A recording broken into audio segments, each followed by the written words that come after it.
Hello, ഇപ്പം മത്തിശാകരല്ലേ? ഇപ്പം ഞങ്ങൾ കുറച്ച് മത്തി വാങ്ങിയിട്ടോ. നല്ല ഫ്രഷ് മത്തി ആയതുകൊണ്ട് ഞങ്ങളത് പൊള്ളിച്ചെടുക്കാമെന്ന് വിചാരിച്ചു. അപ്പോൾ ഇത് ക്ലീൻ ചെയ്ത മത്തിയിലേക്ക് ഞങ്ങൾ കുറച്ച് മുളക് പൊടി, മഞ്ഞൾപ്പൊടിയും കുരുമുളക് പൊടിയും അതുപോലെ തന്നെ ഉപ്പ് കൂട്ടി പെരുമ്പി വെച്ചിരിക്കുകയാണ്. കുറച്ച് നാരങ്ങ നീര് കൂടി ഒഴിച്ചിട്ടുണ്ട് കേട്ടോ. അപ്പോൾ ഇത് പൊള്ളിക്കാൻ നോക്കാം. മത്തി പൊള്ളിക്കാനായിട്ട് ഞാൻ വാഴൻ്റെ ഇലയിൽ കുറച്ച് വെളിച്ചെണ്ണ കൂടി ഒഴിച്ചിട്ട് അതിന് മുകളിൽ കറിവേപ്പില വെച്ചിട്ടുണ്ട്. നമുക്ക് ആവശ്യമുള്ളത്ര മത്തി എടുത്തിട്ട് അതിന് മുകളിൽ നിരത്തി വെക്കുക. എന്നിട്ട് നല്ലപോലെ കെട്ടിയെടുക്കണം കേട്ടോ. അതായത് നീരൊന്നും പുറത്തേക്ക് പോകാത്ത രീതിയിൽ കെട്ടിയെടുക്കണം. അപ്പോൾ ഇത് നമ്മളിങ്ങനെ മിക്സ് ചെയ്യുന്ന സമയത്ത് ശ്രദ്ധിക്കേണ്ടത് വെച്ചാൽ നമ്മുടെ ഇപ്പം നല്ല നെയ്യുള്ള മത്തിയാണ്, പനഞ്ഞൊക്കെ ഉള്ളതാണ്. പനഞ്ഞി മീൻസ് ഞങ്ങൾ മീനിൻ്റെ മുട്ടേനെ പനഞ്ഞി എന്ന് പറയുക.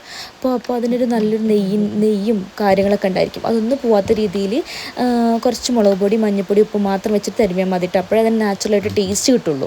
എന്നിട്ട് നല്ലപോലെ കെട്ടിയിട്ട് അത് ചട്ടിയിൽ കുറച്ചും കൂടി വെളിച്ചെണ്ണ ഒഴിച്ചിട്ട് ഞാൻ അതിലേക്ക് വെക്കുന്നുണ്ട്. ഒരു 15 മിനിറ്റിന് ശേഷം ഒന്ന് തിരിച്ചിട്ട് കൊടുക്കണം കേട്ടോ. എന്നിട്ട് 2 ഭാഗവും നന്നായിട്ട് വേവിക്കണേ. ഇതുപോലെ മൂടി വയ്ക്കാനും കൂടി ശ്രദ്ധിക്കണം കേട്ടോ. മൂടി വെച്ച് കഴിഞ്ഞാൽ അതിൻ്റെ ടേസ്റ്റ് ഒന്നും പോവില്ല, സ്മെല്ലൊന്നും പുറത്തോട്ട് പോവില്ല. ഇതൊരു 10-15 മിനിറ്റ് ശേഷം ഞങ്ങൾ എടുത്തതാണ്. നല്ലപോലെ കുക്കായിട്ടുണ്ട്.